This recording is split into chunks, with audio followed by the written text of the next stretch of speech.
Programme হবে এবং এই সোনাতলার মানুষ এই প্রোগ্রামটা মনে রাখবে ইনশাআল্লাহ। কথা বললেন না? সকলেই বসে পড়েন, একটা কথার জবাব দেন। বলেন, আমরা সকলেই আল্লাহর প্রিয় বান্দা হইতে চাই কি চাই না? সবাই বলেন, চাই কি চাই না? আল্লাহর প্রিয় বান্দা হতে সবাই চায়। তো আল্লাহর প্রিয় বান্দা হতে চাইলে হবে না, আল্লাহ যেসব কাজ কর্ম যেসব আমল পছন্দ করেন ওই আমল করতে হবে, ঠিক কিনা বলেন? প্রিয় ভাইয়েরা, সহিহ বুখারী 527 নম্বর হাদিস। সহিহ বুখারীর বেশ কয়েক জায়গায় এই হাদিসটা এসেছে, আমি খুতবায় পড়েছিলাম হাদিসটা। হাদিসের রাবী আব্দুল্লাহ ইবনে মাসউদ রাদিয়াল্লাহু তাআলা আনহু তিনি বলেন, সাআলতু নবী সাল্লাল্লাহু আলাইহি ওয়াসাল্লাম, আমি বিশ্বনবীকে জিজ্ঞেস করলাম, আইয়ুল আমালি আহাব্বু ইলাল্লাহ, আল্লাহর নিকট কোন আমল কোন কাজ সবচেয়ে পছন্দনীয়, কোন আমলকে আল্লাহ ভালোবাসেন? তো বিশ্বনবী কয়েকটি বাক্য ব্যবহার করেছেন। প্রথম বাক্য নবী বললেন, আলাস সালাতু আলা ওয়াক্তিহা, এক নাম্বার আল্লাহর নিকট সবচেয়ে প্রিয় কাজ হলো সময় মতো ওয়াক্ত মতো সালাত আদায় করা। সুবহানাল্লাহ বলেন। তাহলে সময় মতো সালাত আদায় করা কি আল্লাহর নিকট প্রিয় আমল। আব্দুল্লাহ ইবনে মাসউদ বলছেন, কুলতু সুম্মা আইয়ুন, আমি আবার জিজ্ঞেস করলাম এরপরে কোনটি? আমার নবী বললেন, বিরুল ওয়ালিদাইন, আব্বা আম্মার সাথে সৎ ব্যবহার করা।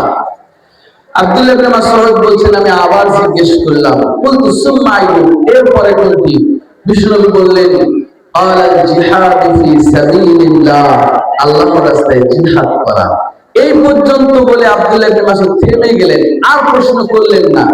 তিনি যদি আরো প্রশ্ন করতেই থাকতেন, রাসূল হয়তো আরো বলতেই থাকতেন। প্রিয় উপস্থিতি, তাহলে সহিহ বুখারীর 527 নম্বর এই হাদিসটাতে আমরা আল্লাহর নিকট তিনটা প্রিয় আমল পেলাম। জোরে বলেন তো কয়টা? দেখি মনে রাখতে পারছেন কয়জন? এক নম্বরে কি ছিল? সময় মতো সালাত আদায় করা। 2 নাম্বার আব্বা আম্মার সাথে সৎ ব্যবহার করা। 3 নাম্বার আল্লাহর রাস্তায় জিহাদ করা, না আল্লাহর দ্বীন প্রতিষ্ঠার জন্য প্রচেষ্টা করা।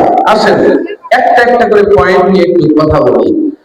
আল্লাহর নিকট প্রিয় কাজ সময় মতো সালাত পড়া, অর্থাৎ আজান হওয়া মাত্রই ওয়াক্ত মতো দুনিয়ার সব কাজ কর্মকে উপেক্ষা করে যারা আল্লাহর ডাকে সাড়া দিয়া মসজিদে গিয়ে জামাতের সাথে সালাত আদায় করে তাদেরকে আল্লাহ ভালোবাসেন। আলহামদুলিল্লাহ বলেন। পবিত্র কোরআনের সিরিয়ালের 4 নম্বর সূরা সূরাতুন নিসা এর 103 নম্বর আয়াত আমার আল্লাহ বলেন, আউযু বিল্লাহি মিনাশ শাইতানির রাজীম, ইন্নাস সালাতা কানাত আলাল মুমিনিনা কিতাবাম মাওকুতা। আল্লাহ রাব্বুল আলামিন নিজেই ঘোষণা দেন, ইন্নাস সালাতা কানাত আলাল মুমিনিনা কিতাবাম মাওকুতা, নিশ্চয়ই সালাত প্রত্যেক মুমিন মুমিনা নারী পুরুষের উপর ওয়াক্ত মতো পড়া ফরজ। কে বলেছেন? আল্লাহ বলেছেন। কোথায় বলেছেন? সূরা নিসা 103 নম্বর আয়াত। তাহলে সময় মতো সালাত পড়া কি ফরজ। তাহলে আপনি যে জোহরের সালাত আসরের সাথে, আসর মাগরিবের সাথে, মাগরিব এশার সাথে, আর আজকের এশা কালকের সাথে পড়ছেন, এভাবে সালাত পড়লে আল্লাহ খুশি হবে না বেজার হবে? আমাদের উদ্দেশ্য আল্লাহকে খুশি করা। আল্লাহ যদি খুশি থাকেন জান্নাত মিলবে ইনশাআল্লাহ। শুনেন, ওয়াক্ত মতো সালাত করলে একটা ফজিলত আছে। সময় মতো সালাত আদায় করলে বিশ্বনবী একটা ফজিলত বলে গেছেন। হাদিসটি পাবেন আবু দাউদ 425 নম্বর হাদিস, মিশকাতুল মাসাবিহ 570 নম্বর হাদিস। আল্লাহ নবী বলেন, খামসু সালাওয়াতিন ইফতারাদাহুল্লাহু তাআলা, দিন রাতে মহান আল্লাহ বান্দা বান্দির উপরে 5 ওয়াক্ত সালাত ফরজ করেছেন। মান আহসানা উদুআহুন্না ওয়া সাল্লাহুন্না লিওয়াক্তিহিন্না ওয়া আতাম্মা রুকুআহুন্না ওয়া খুশুআহুন্না কানা লাহু আলাল্লাহি আহাদুন আইয়াগফিরা লাহু। আল্লাহর নবী বলেন, দিন রাতে মহান আল্লাহ এই উম্মতের উপরে 5 ওয়াক্ত সালাত ফরজ করেছেন।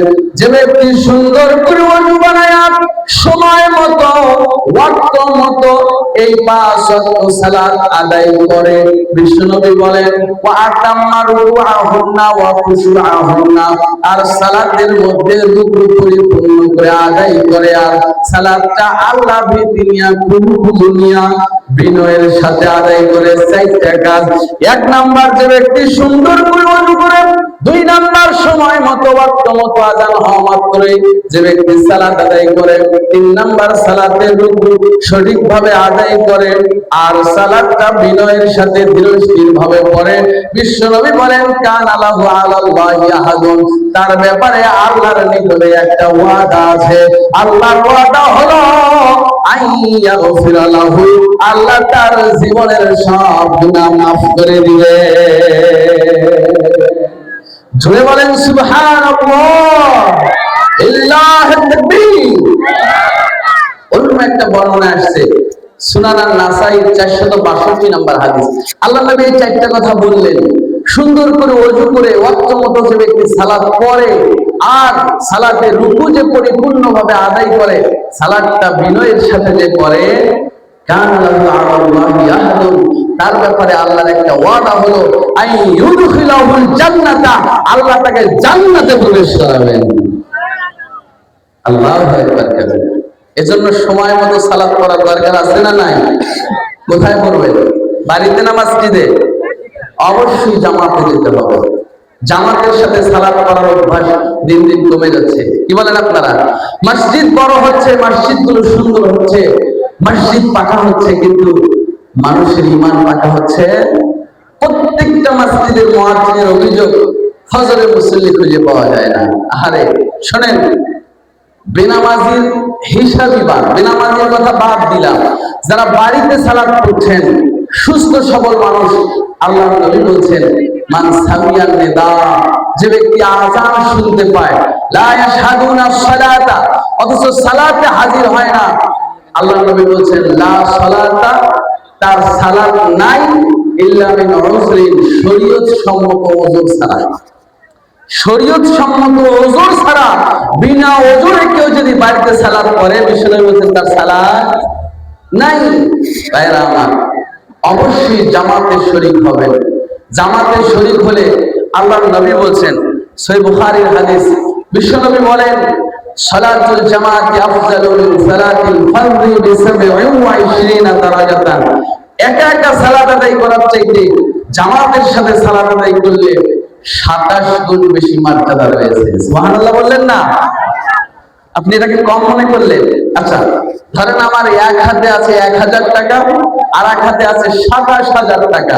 আপনাকে বললাম আপনি চাইলে 1000 টাকাও আমার কাছ থেকে গ্রহণ করতে পারেন, আবার 27,000 টাকাও গ্রহণ করতে পারেন। কোনটা নেবেন? 27,000 টাকা। ওই দেখেন এই পাশ থেকে বলছে 27,000। আরে একটা পাগলও তো 27,000 টাকার বান্ডিলটাই নেবে। কি বলেন? তো দুনিয়ার টাকা চিনলেন, নেকি চিনলেন না। শোনেন, দুনিয়াতে যেমন টাকাওয়ালার দাম বেশি, আখিরাতে তেমন নেকিওয়ালার দাম বেশি হবে। ঠিক কি না? এই কথা আমার নয়, আল্লাহ বলছেন সূরাতুল কারিয়া। আমার আল্লাহ বলেন ফাআম্মা মান সাকুলাত মাওয়াজিনুহু ফাহুয়া ফি ঈশাতিন রাদিয়াহ ওয়া আম্মা মান খাফফাত মাওয়াজিনুহু ফাউম্মুহু হাওিয়া। আল্লাহ বলেন সেদিন নেকির পাল্লা ভারী হলে থাকার জায়গাটা সুন্দর জায়গায় হবে, আর নেকির পাল্লা হালকা হলে থাকার জায়গা হবে হাবিয়া। সরাসরি জামা করে নেই বাবারা, একটু কানটা খাড়া করেন।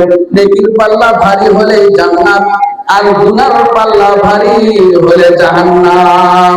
কিয়ামতের দিন একটা নেকির জন্য একজন মানুষ জাহান্নামী হয়ে যায়, একটা নেকির জন্য দিক বিদিক ছুটতে থাকবে। আল্লাহর কসম, একটা নেকি দিয়া সেদিন কেউ সহযোগিতা করবে না। সূরাতুল আবাসা 33, 34, 35 এবং 36 নম্বর আয়াতে বলেন, আমার আল্লাহ বলেন, ইয়াউমা ইয়াফিরুল মারউ মিন আখিহি ওয়া উম্মিহি ওয়া আবিহি ওয়া সাহিবাতিহি ওয়া বানিহি।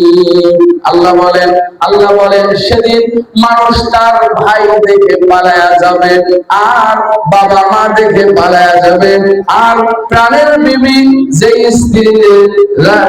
স্ত্রীর জন্য বাবা মাকে আলাদা করে দিলেন, যে স্ত্রীর কথা শুনে উঠেন বসেন, এত ভালোবাসা মহাব্বত, যে সন্তানের জন্য পাগল হয়ে যান। বাংলাদেশে এমনও মানুষ আছে সন্তান হারায় গেছে, কাঁদতে কাঁদতে পাগল হয়ে গেছে, এত মহাব্বত এত ভালোবাসা সন্তানের উপরে। আল্লাহ বলেন সেদিন মানুষ সন্তান দেখে পালায়া যাবে। সবার মনের মধ্যে একটাই ভয়, যদি নেকি চায়, সেদিন নেকির এতই দাম হবে, যদি নেকি নিয়ে নেয় এই ভয়ে কেউ কাউকে পরিচয় দিবে না। বুঝতে পেরেছেন? সেই